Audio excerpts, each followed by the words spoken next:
আবাসের টাকা যারা যোগ্য তারা পেতে শুরু করবে। হ্যাঁ, সময়সীমাও বেঁধে দেওয়া হয়েছে। আবাসের অর্থ বরাদ্দের প্রক্রিয়াও শুরু, কিন্তু কবে থেকে, কি নির্দেশ এসেছে পঞ্চায়েত দপ্তরের তরফ থেকে, আরো বিস্তারিত আপনাদের জানাবো।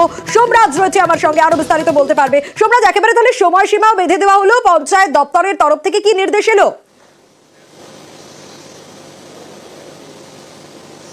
দেখো, যেটা রাজ্যের পঞ্চায়েত দপ্তর বিভিন্ন জেলায় জেলায় নির্দেশ পাঠিয়েছে, সেখানে বলা হয়েছে যে 23শে ডিসেম্বরের মধ্যেই আবাস যোজনার টাকা দেওয়া অর্থাৎ যে বরাদ্দ প্রক্রিয়া, সেই প্রক্রিয়া শুরু করার নির্দেশ দেওয়া হয়েছে 23শে ডিসেম্বরের মধ্যেই। এর আগে রাজ্যের পঞ্চায়েত দপ্তরের তরফে ডিসেম্বর মাসের দ্বিতীয় সপ্তাহ বলা হয়েছিল, কিন্তু সেই সময়সীমাটা আরও পিছিয়ে দিয়ে এবার 23শে ডিসেম্বরের মধ্যে আবাস যোজনার টাকা বরাদ্দ করার প্রক্রিয়া শুরু করার নির্দেশ দেওয়া হয়েছে। অন্যদিকে রাজ্যের পঞ্চায়েত দপ্তরের তরফে এটাও বলা হচ্ছে এই টাকা বরাদ্দ করার আগে মোট 3টি পর্যায়ে অনুমোদন দেওয়ার প্রক্রিয়া হবে, এবং সেটি কবে হবে তারও একটি টাইমলাইন দিয়ে দিয়েছে রাজ্যের পঞ্চায়েত দপ্তর। সেখানে বলা হচ্ছে প্রথম দফায় গ্রাম সভা অনুমোদন দেবে আবাস যোজনার তালিকায়, যেটি হবে 11ই ডিসেম্বরের মধ্যে। তারপরে ব্লক লেভেল কমিটি অর্থাৎ বিডিওর নেতৃত্বে যে কমিটি রয়েছে তারা অনুমোদন দেবে আবাসের তালিকা, সেটি হবে 13ই ডিসেম্বরের মধ্যে।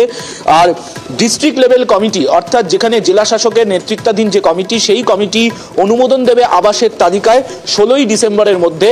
আর তারপরেই ফান্ড রিলিজ হবে 23শে ডিসেম্বরের মধ্যেই ফান্ড রিলিজ করার প্রক্রিয়া শুরু করতে হবে।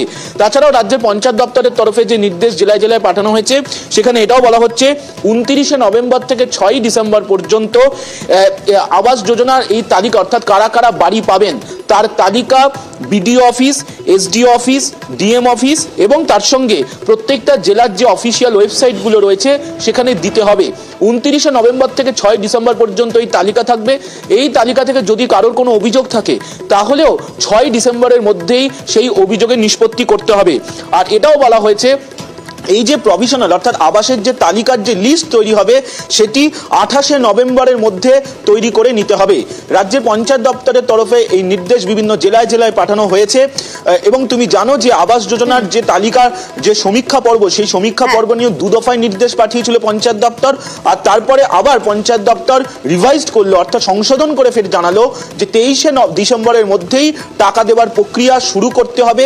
যারা উপভোক্তা থাকবেন, যাদের তালিকায় নাম থাকবে, তাদের টাকা দেওয়ার প্রক্রিয়া 23শে ডিসেম্বরের মধ্যেই শুরু করে দিতে হবে। একদমই সোমরাজ।